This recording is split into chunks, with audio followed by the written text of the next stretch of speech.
ইরানের দুর্ঘটনার বিষয়ে আরও বিস্তারিত জানাতে যুক্ত হচ্ছি মধ্যপ্রাচ্য বিষয়ক বিশেষজ্ঞ ও রেডিও তেহরানের এডিটর সিরাজুল ইসলামের সাথে। জনাব সিরাজুল ইসলাম, অসংখ্য ধন্যবাদ, স্বাগত সংবাদ সংযোগে। প্রথমেই জানতে চাই, আপনার দৃষ্টিতে এইটি কি দুর্ঘটনা নিছক বলবার সুযোগ আছে নাকি হত্যাকাণ্ড? ধন্যবাদ আপনাকে, ধন্যবাদ একাত্তর টেলিভিশনের দর্শকদেরকে। নগদে 500 টাকা বা তার বেশি পেমেন্টে পেতে পারেন ঢাকায় জমিসহ 20 কোটি টাকার পুরস্কার। আমার মনে হয় যে এখনো পর্যন্ত যেহেতু ইরানের পক্ষ থেকে এই ঘটনাকে হেলিকপ্টার দুর্ঘটনা বলা হচ্ছে এবং দুর্যোগপূর্ণ আবহাওয়ার কারণে এই ঘটনা ঘটেছে বলে এখনো পর্যন্ত তথ্য, সেক্ষেত্রে আমরা স্বাভাবিকভাবেই বলতে বাধ্য হচ্ছি বা বলছি বা বলতে হচ্ছে যে এটি দুর্ঘটনা, দুর্যোগপূর্ণ আবহাওয়ার কারণেই মূলত এই দুর্ঘটনা ঘটে। তবে মধ্যপ্রাচ্যের চলমান যে পরিস্থিতি, বিশেষ করে গাজার পরিস্থিতিকে কেন্দ্র করে যখন ইরানের সাথে ইসরায়েলের ছোটখাটো একটা সংঘাত হয়েও গেছে এবং কার্যত গাজার পরিস্থিতি, গাজাকে কেন্দ্র করে যে যুদ্ধ চলছে, গাজা ইসরায়েল যুদ্ধ এবং মধ্যপ্রাচ্যের বর্তমানে যে সংকট, এটা আমরা সবাই বিশ্লেষণ করে থাকি এভাবেই যে এই সংকট মূলত ইসরায়েল এবং ইরানের ভেতরকার সংকট। এক পক্ষে ইরান আর অন্য পক্ষে আমেরিকা, ইসরায়েল এবং তার মিত্ররা।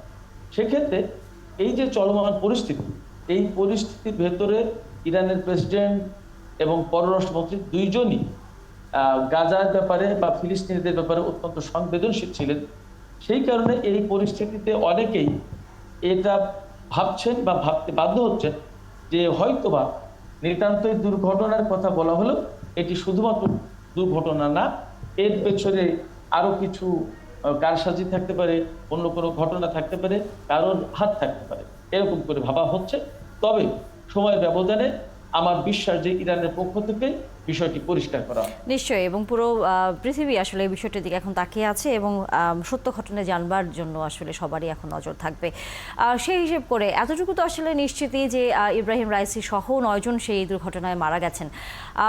তাদেরকে তেহরানে ফিরে নিয়ে আসার, বিশেষ করে তার মরদেহটি ফিরে নিয়ে আসার প্রক্রিয়াটি আপনার কাছে কি মনে হয় যে কখন বা কতটা সময় আসলে সেখানে লাগতে পারে তার এই দাফন কাজ সম্পন্ন করবার ক্ষেত্রে? দাফন কাজ সম্পন্ন করবার ক্ষেত্রে তো সময় লাগবেই, কারণ তিনি রাষ্ট্রের প্রধান নির্বাহী, প্রেসিডেন্ট এবং পররাষ্ট্রমন্ত্রী ছিলেন, সাথে সাথে আরো গুরুত্বপূর্ণ অনেক কর্মকর্তা রয়েছেন।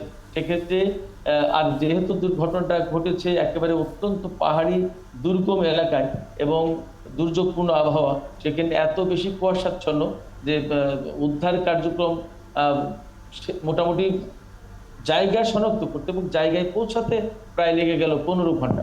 সেক্ষেত্রে সেখান থেকে উদ্ধার করা, তারপরে অবশ্য উদ্ধার করে তো তেহরানে নিয়ে আসা হবে।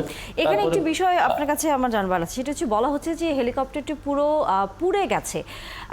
তাহলে সেখানে কার মরদেহ কোনটি সেটি কি চিহ্নিত করা যাবে কিনা বা যাচ্ছে কিনা, সেই বিষয়ে খবর আসলে আছে কিনা বা আপনার কি ধারণা? এবং একই সাথে ইরানের সাধারণ মানুষের যে প্রতিক্রিয়া, নিশ্চয়ই সেটি এক ধরনের ক্ষুব্ধ হবেই। এই প্রেক্ষাপটটাকে সামনে রেখে দেশটির রাজনৈতিক ভবিষ্যৎ আসলে কি হতে যাচ্ছে?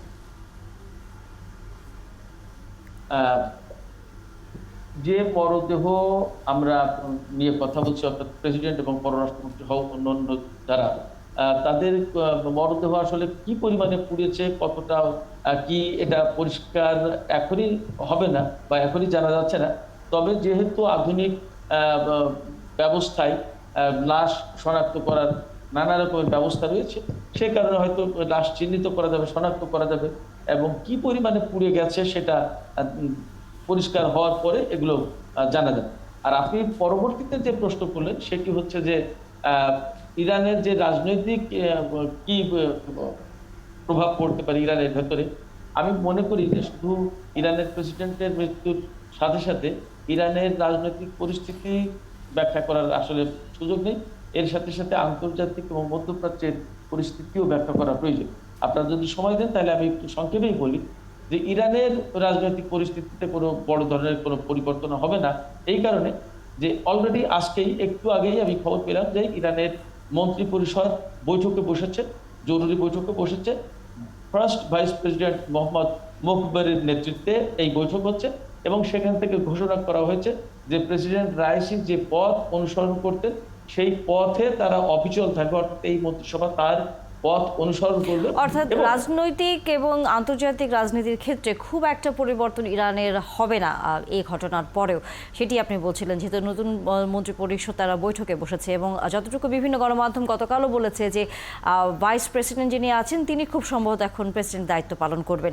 অসংখ্য ধন্যবাদ আমাদের সাথে যুক্ত হওয়ার জন্য।